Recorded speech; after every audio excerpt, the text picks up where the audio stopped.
handle the truth. The Denise Simon Experience. And welcome, ladies and gentlemen, to the Denise Simon Experience. Very happy that you come along for the ride. We're going to visit the dark net today. And this is because no one talks about it, especially when it comes to narcotics and it comes to China. We have all these things going on with China. And I just feel like there's some things that are really missing here. So what do? I bring in my buddy, Derek Maltz. And Derek is retired 28 years special agent with the Drug Enforcement Administration, still fighting the good fight, I might add. And he knows it all. So, Mr. Derek, thanks for being with us on the Denise Simon Experience.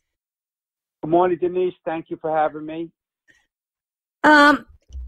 I just happened to come across a piece over from LA Times that they arrested a handful, I think it was 8 people, that were transferring narcotics into the United States through the dark net, I might add. It was opioids, it was meth, it was all kinds of fun things. And they were stored in various stash houses around San Fernando Valley. What's particularly curious is how, the heroin and the methamphetamines and so forth were packaged in things like animals or chocolate or toys and that kind of stuff.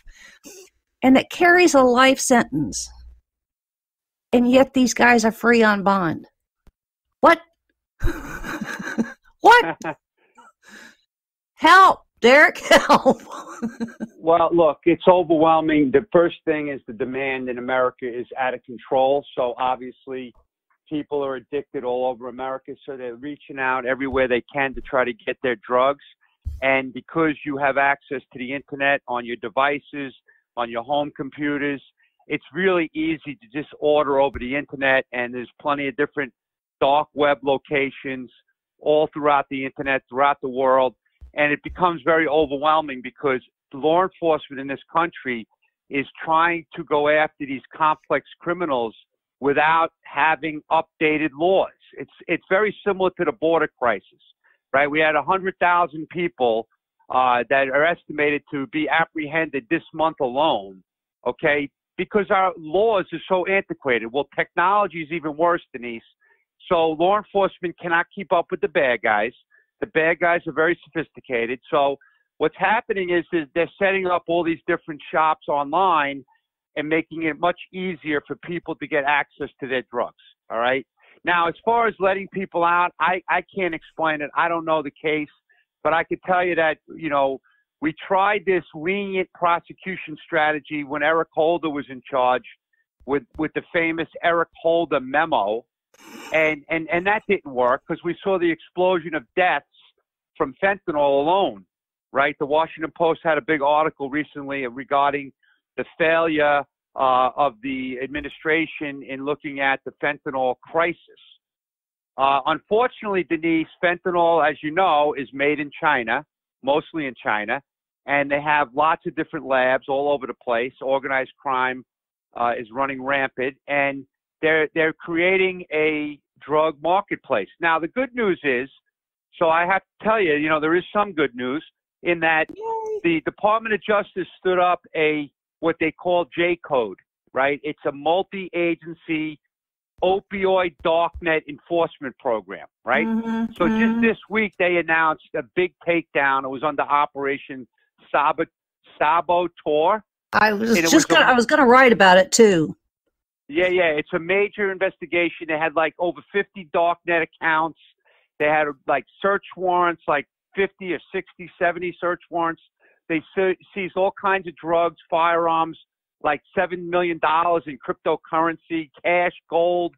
But they did so much good work, and it was a multi-agency, FBI, DEA, HSI, CBP, Postal, you name it, they were involved. And what I like about this, Denise, is that because this stuff is so complicated, you have to have really, really amazing experts. And that's what they have in this particular program.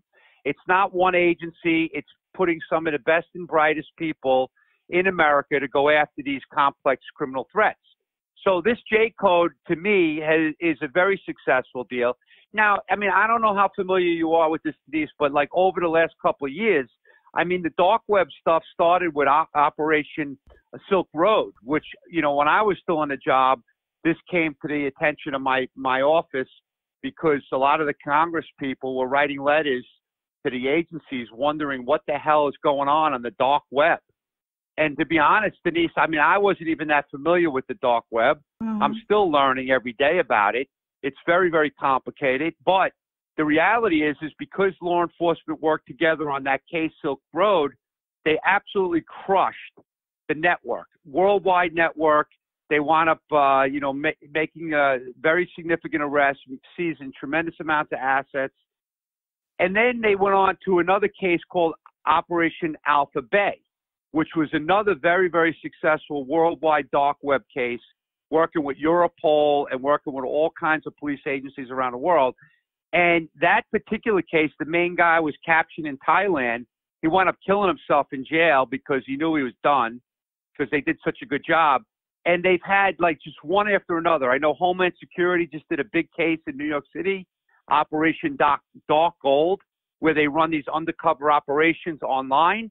And they basically play, you know, the role of drug traffickers that are looking to purchase drugs. And then they wind up indicting all these people and taking them down. So, you know what? Law enforcement is doing pretty decent considering they have the laws against them. They have the bureaucracy, the policy. And honestly, Denise, I don't want to sound mean, but our Congress has cobwebs in the ears, the eyes, and the nose. They really are so antiquated. It's disgusting. I can't even explain it to you because I go on all day because basically they just are so out of touch of reality. And it's really, really sad because the complexity of the threats is going through the roof. I don't disagree with you there, for sure.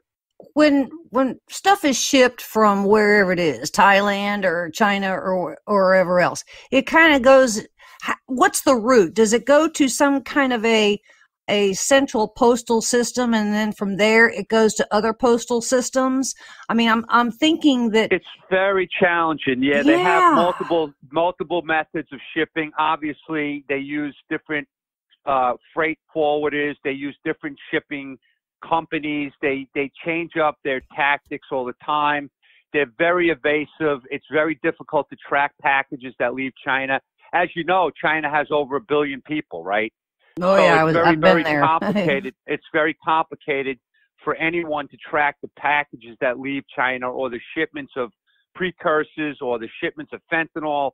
And so I know that they're making efforts to try to improve that, but it's just so overwhelming, Denise. I mean, every country seems to be understaffed when it comes to law enforcement and resources that they need to keep up with the bad guys. Remember, this is a multi-billion-dollar business. They don't have resource constraints. They don't have bureaucracy.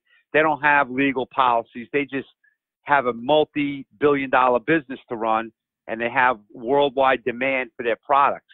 So it's very, very overwhelming, and law enforcement has a lot of work to do, obviously. But like I said, you know, with this J code thing, very successful operations. They've had 2 major takedowns already since former Attorney General Sessions stood up this J code operation. And so it's going to continue to improve, and more law enforcement agencies are starting to get their resources together to try to have their experts, you know, looking at this stuff a little differently. But it's a cat and mouse game, right? As soon as you figure it out, they go on to something else, and it becomes very challenging. So it goes back, Denise, to the demand. You have to deal with the demand. Does Europe have the same volume of... Oh, God, yeah. Europe has a lot of addicted people all over the place. And we have had some success. Like this particular case, I know Europol was very involved. They actually provided a lot of resources. They have cyber teams over there in Europe with the multiple agencies. So just like the U.S., they stand up their own cyber operations. I know, for an example, the Europol director was involved directly with this particular case. And I know like Alpha Bay and some of the other cases, they work closely. So yeah, the demand is worldwide. It's not just the U.S.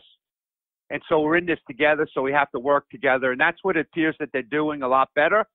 when it comes to this type of stuff, Denise. And yet, if China and or Taiwan are the headquarters, we don't see China or Taiwan even admitting that there's an issue, or much less addressing the issue. In other words, they're not going in and doing any kind of raids on these factories there. I don't see that. Is that happening though, Derek?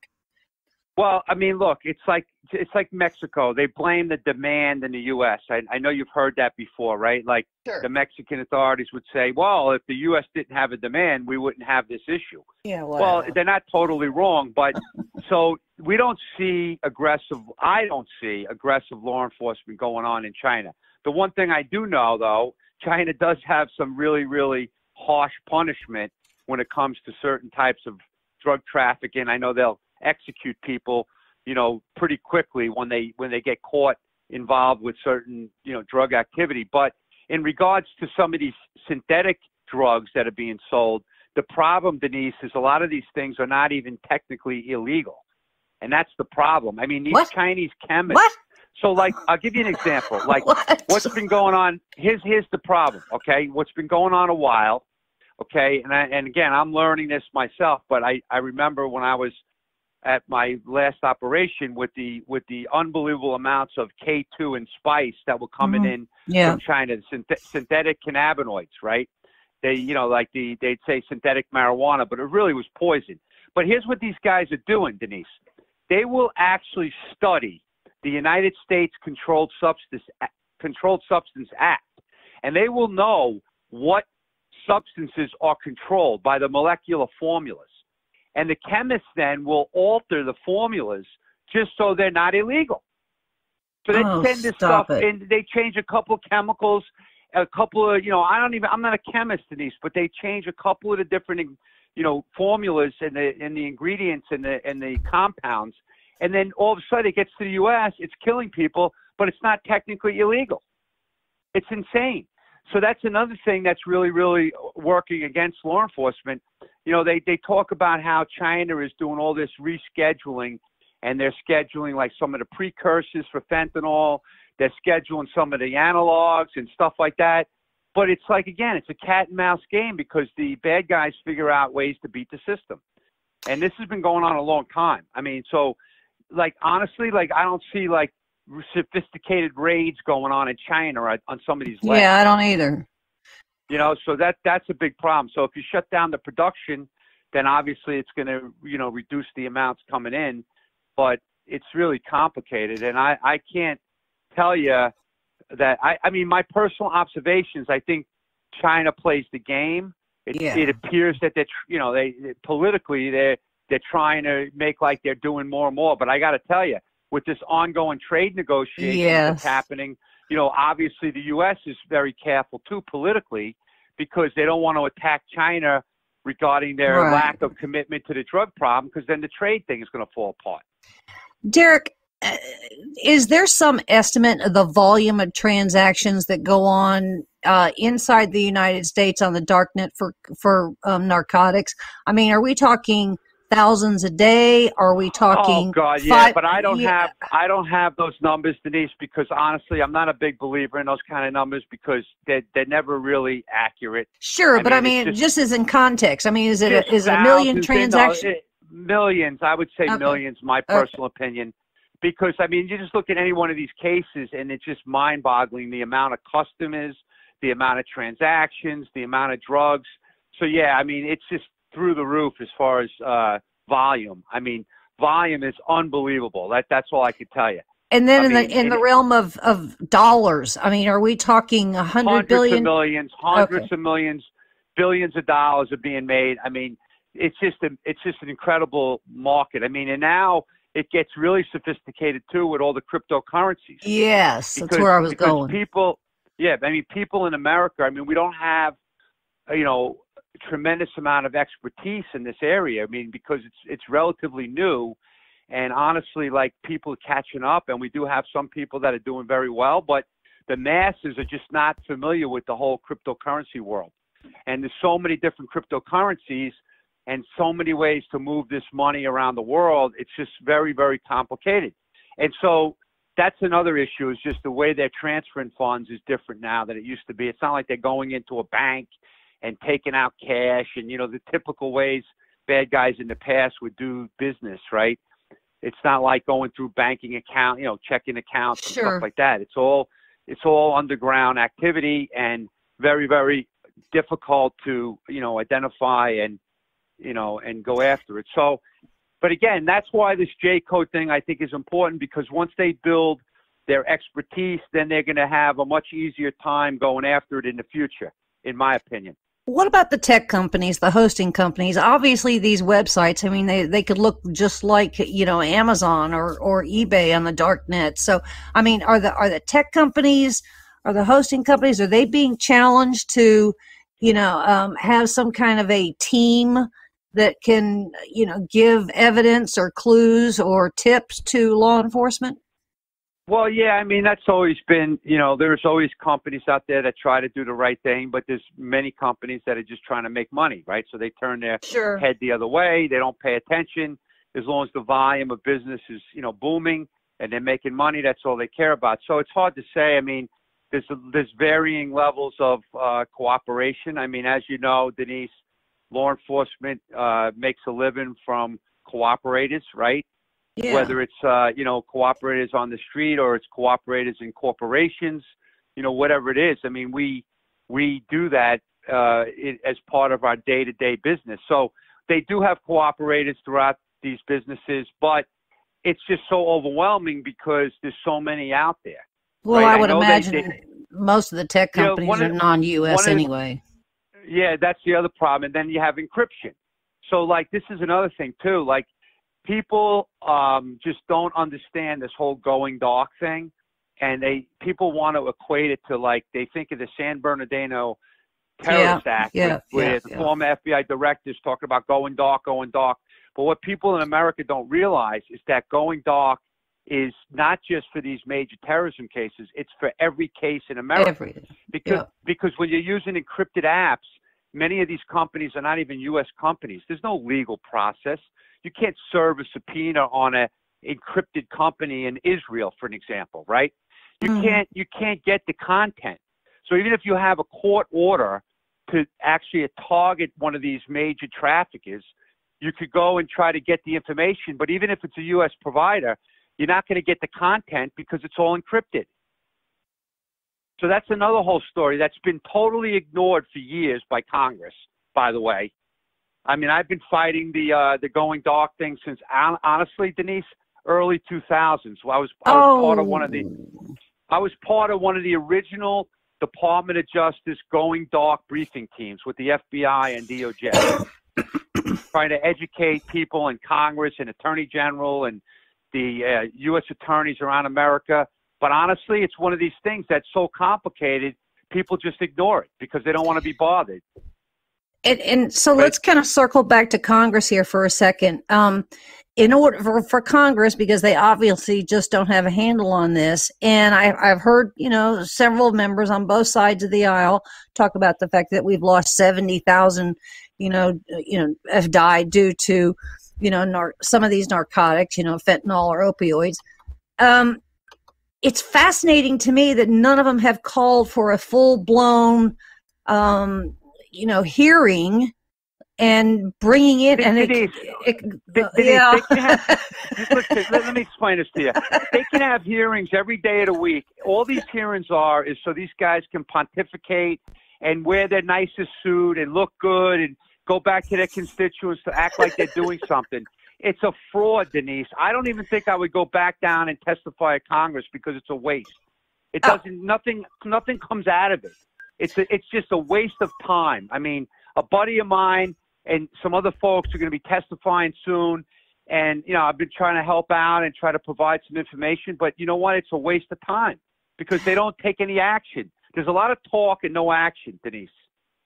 So can DEA I understand the no action thing. So let's say DEA teams with, their normal team types, and they write a piece of legislation, and, you'd pass that piece of legislation around to, 6 on the Democrat side and 6 on the Republican side, then I would actually say at that point, you guys can say, look, we have introduced this, and no, these 12 people didn't take it up to embarrass them to that point. You know what I mean? Well, they don't do that, Denise, because it's political, and then they get hurt. They don't get their resources.